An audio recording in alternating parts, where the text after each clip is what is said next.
வணக்கம் livechennai.com viewers. நமது சென்னை எழும்பூர் பகுதியில் உள்ள சுற்றுலா தலங்கள் மற்றும் எழும்பூர் பகுதிக்கு மிக அருகில் உள்ள சுற்றுலா தலங்களை பற்றி இந்த வீடியோவில் முழுவதுமாக காண்போம். முதலில் நாம் எழும்பூர் பகுதியில் உள்ள முக்கியமான சுற்றுலா தலங்களை பற்றி பார்ப்போம்.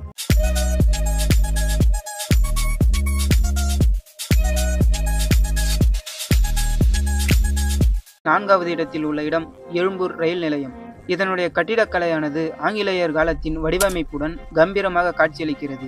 தெற்கு ரயில்வேயின் முக்கிய சந்திப்புகளில் இதுவும் ஒன்றாக இருக்கிறது.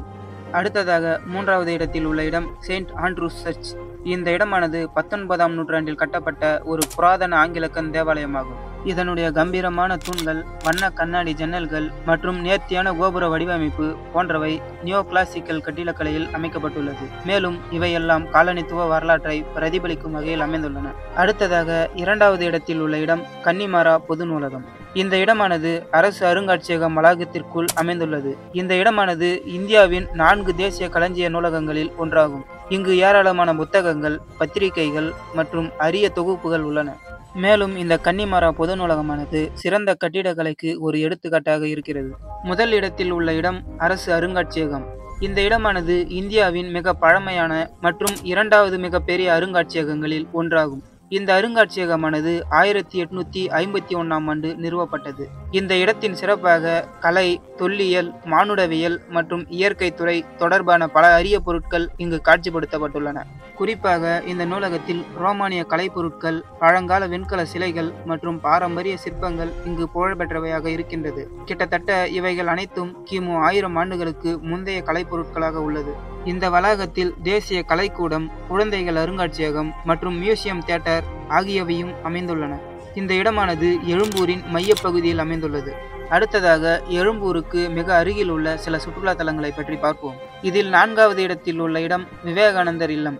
இந்த இடமானது முன்பு ஐஸ் ஹவுஸ் என்று அழைக்கப்பட்டது. சுவாமி விவேகானந்தர் அவர்கள் சென்னை வந்தபோது இங்குதான் தங்கினார். அவருடைய வாழ்க்கை மற்றும் செய்திகளை பற்றிய காட்சிகளை இந்த இடம் கொண்டுள்ளது. அடுத்ததாக 3வது இடத்தில் உள்ள இடம் வள்ளுவர் கோட்டம்.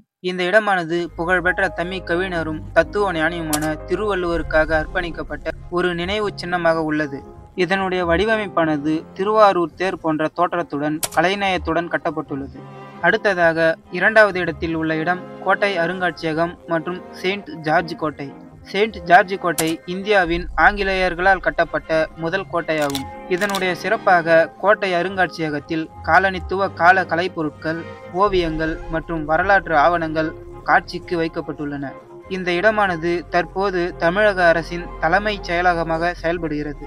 முதலாவது இடத்தில் உள்ள இடம் மெரினா கடற்கரை. இது இந்தியாவின் மிக நீளமான மற்றும் உலகின் 2வது மிக நீளமான நகர்ப்புற கடற்கரைகளில் ஒன்றாகும். இந்த இடமானது சூரிய உதயம் மற்றும் சூரிய அஸ்தமனத்தை காண ஏற்ற இடமாக இருக்கிறது. மேலும் இந்த மெரினா கடற்கரையில் பல்வேறு வகையான தலைவர்களின் சிலைகள் மற்றும் நினைவிடங்கள் இங்கு அமைந்துள்ளன. நாம இந்த வீடியோவில் பார்த்த இடங்களில் நீங்கள் எந்த இடத்திற்கு சென்றுள்ளீர்கள் என்பதை இந்த வீடியோ கீழே கமெண்ட்ல சொல்லுங்க.